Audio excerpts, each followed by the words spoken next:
Hey folks, it's Ben. I'm here to shoot another awesome sous vide video with a piece of meat that I never thought I'd ever buy before. It's a 7-pound beef eye round. It's actually from the States, but it's a large, massive piece of meat. When I'm looking at this, I'm thinking, well, I'm not going to eat that all in one sitting, although it would be tempting to try to do so.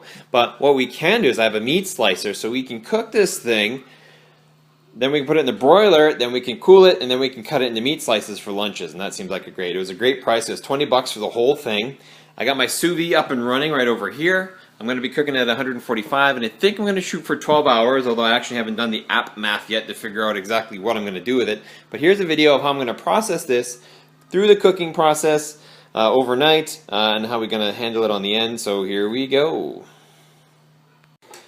So I've got my large piece of meat. It is vacuum sealed in the factory bag, but we do not sous vide in these because I guess they can break down in the heat. So we typically want to do it on our own. So what I'm going to do is cut it out of the bag. I'm going to put the end of the bag over the sink here, essentially drain off all the liquid. Plus what I want to do is put a dry rub on it. I've got some Montreal steak spice that, man, really makes this stuff sound good. So I'm going to pour out all the blood that's coming out of this thing in the sink here, and I'll spare you the expense of watching all the gross blood go out there as my kid runs by and pets the dog. But what we're going to do is take it out of the bag, dry it off, and then pound this seasoning into this meat.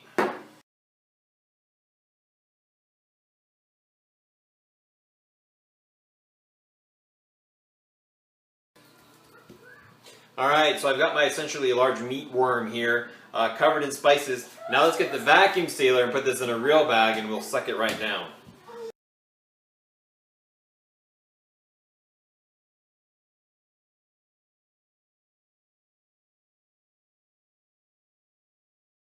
Alright, lights means it's done. Pop it open. I love the time machine sound of the vacuum sealer. So now we've got our meat. We've got our meat rub on it. You could probably let this set for a long period of time. However, I'm hungry now, so I'm going to cook it. So we'll get her ready for the sous vide. But we're set for 145. I haven't done the math yet, but I know if we get it rolling, I can figure out how long it needs to be with my sous vide. And I haven't done the mod video yet. I will probably tomorrow. Be careful when you open it because it's hot and steamy. And don't lift it too high or it'll actually shoot water out at you. But we'll put our meat in there and see how it goes. Alright, I'm going to turn the sous vide off for a second, just so I can open up the lid and not squirt myself with boiling hot water. Meat usually sinks pretty well. In this case, I can kind of cram it in there. I'll keep an eye on it as it goes, but I'll see you in 12 hours, which will actually be in the morning, where we're going to broil this thing to get a nice outer coat finish on it. Alright.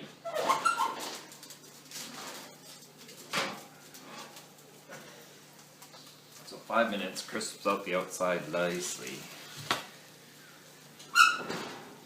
There's quite a bit of fat on the exterior of this piece here, so that's kind of what's the charcoaliest that you see there. I'm going to probably cut the ends off right now and eat them because they look like they're really good. But next I'm going to wrap this thing up in aluminum foil. We're going to put it in the fridge because if we're going to cut it for sandwich meat, it's usually best if it's cold. Alrighty, so I've let it cool on the oven, on the countertop for a bit. I'm going to take another piece of aluminum foil. We're going to wrap this puppy up. The baby's awake now, so he's having fun. And I'm going to stick this piece of meat in the refrigerator. We're going to let it cool. And then tonight we'll cut a piece off and we'll see how well it cuts into sandwich meat.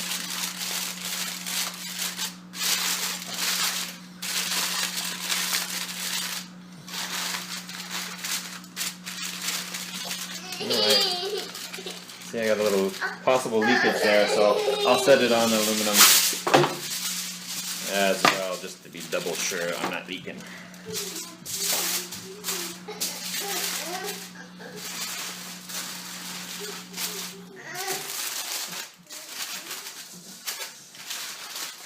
Well, several hours later, my meat's cool and out of the fridge here. So what I'm going to do is we have our hand-powered meat slicer here, because I'm just not fancy and my lovely wife assistant actually power it for me.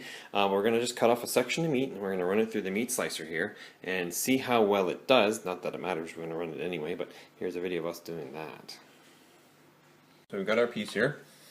My slicer is kind of a one-handed deal, although you need a hand cranker or a better suction on the table. But